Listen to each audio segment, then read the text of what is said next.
into the study, Institute 22 would be called on to scrutinize an incident of global consequence, when a suspected UFO incident placed the world on the brink of nuclear war.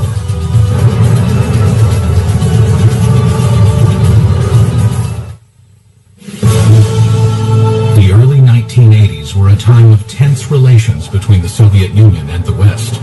The era of détente had ended, and the Russian landscape was studded with intercontinental ballistic missile silos. Each contained nuclear weapons aimed westward. It was at one of these silos that a reported UFO incident caused a nuclear scare. Today, this ICBM silo in the Ukraine is deserted, dismantled in compliance with a nuclear arms reduction treaty between the U.S. and USSR. But at this silo in 1982, something went terribly wrong.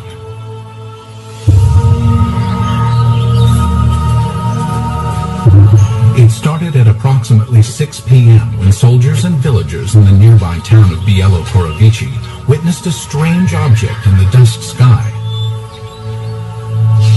A military officer at the time described what he saw. I was riding a motorcycle not far from here. I saw a large object in the air. It had a perfect geometric shape.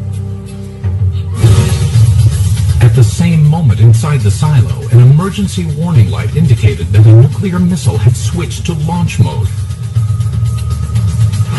The most telling testimony comes from the communications officer who said that somehow something entered the correct code.